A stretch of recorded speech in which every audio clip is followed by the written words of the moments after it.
West ইন্ডিজের বিপক্ষে আরও একটি ম্যাচ হারলো বাংলাদেশ, সেই সাথে হারলো বছরের শেষ ওয়ানডে সিরিজও। দীর্ঘ ১০ বছর পর ক্যারিবিয়ানরাও পেল টাইগারদের বিপক্ষে ওয়ানডে সিরিজের জয়। ব্যাটারদের ব্যর্থতা, বোলারদের খাপছাড়া বোলিং, ফিল্ডিংয়ে নাজেহাল অবস্থা। মঙ্গলবার সেন্ট কিটসে এসব কিছুর সাক্ষী রেখেছিল বাংলাদেশ। এদিন দ্বিতীয় ওয়ানডেতে ওয়েস্ট ইন্ডিজের কাছে টস হেরে ব্যাটিংয়ে নামে বাংলাদেশ। ওপেনার তানজিদ হাসান তামিম করেন ৪৬ রান। ১১৫ রানে ৭ উইকেট হারিয়ে ধুঁকতে থাকা বাংলাদেশের মান বাঁচান মাহমুদুল্লাহ রিয়াদ ও তানজিম হাসান সাকিব। এরা দুজন অষ্টম উইকেটে ৯২ রানের জুটি করেন। রিয়াদ ৬২, সাকিব করেন ৪৫ রান।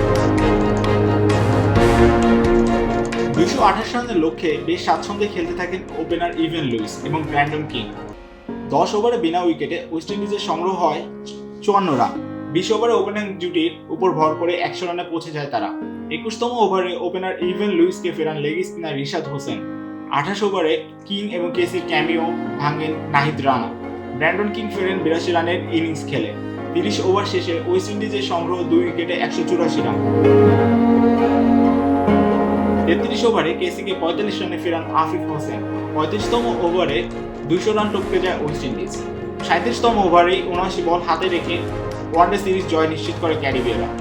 সেন্ট কিটসের ওয়ান্ডার পার্কে একই ভেন্যুতে আগামীকাল বৃহস্পতিবার শেষ ওয়ানডে খেলবে বাংলাদেশ ও ওয়েস্ট ইন্ডিজ।